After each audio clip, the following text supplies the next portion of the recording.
So yung what's up mga ka-vibes, Diwata mga ka-vibes, medyo na bad trip dahil sa sobrang dami ng taong gustong magpa-picture sa kanya. Gusto na ata ng mga tao mga ka-vibes na iuwi si Diwata. Heto mga ka-vibes, panuuri natin dahil ako mga ka-vibes hindi na nga ako nakapagpa-picture kay Diwata dahil hirap akong makalapit sa dami ng taong nakaharang sa kanya. Gusto ko lang naman mga ka-vibes na gatasan si Diwata pero hindi na ako makalapit sa kanya dahil sa sobrang daming nakaharang.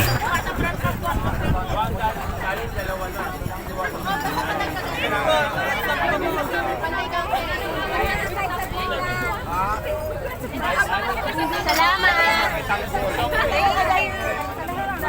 Diwata, salamat.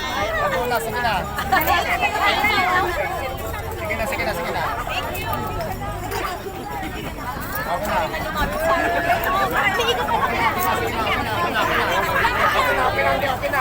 Ako na. Salamat.